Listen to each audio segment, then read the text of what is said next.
आसंता जुलाई 31 सुधा बंगोपसागर में आउ एक घूर्णिबलय सृष्टि होवार संभावना रही। एने आज पाणीपाग विज्ञानी संजीव द्विवेदी सूचना देइछन्ति।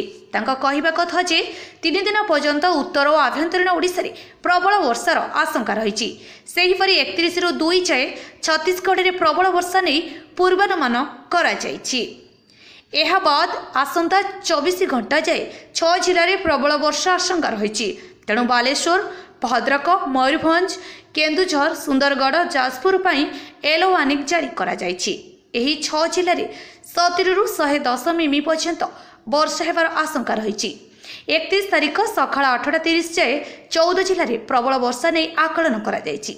से सबु जिलागुड़िक है मयूरभंज, केन्दुझर, बालेश्वर, भद्रक, जाजपुर, सुंदरगढ़, अनुगुल, ढेंकानाल, कटक, केन्द्रापड़ा, देवगढ़, मालकानगिरी, कोरापुट और रायगड़ा। यही सबु जिलागुड़िक येलो वार्निंग जारी करा जायछि।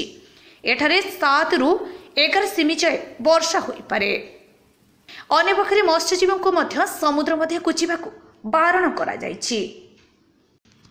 ब्यूरो रिपोर्ट अपराह्न लाइव।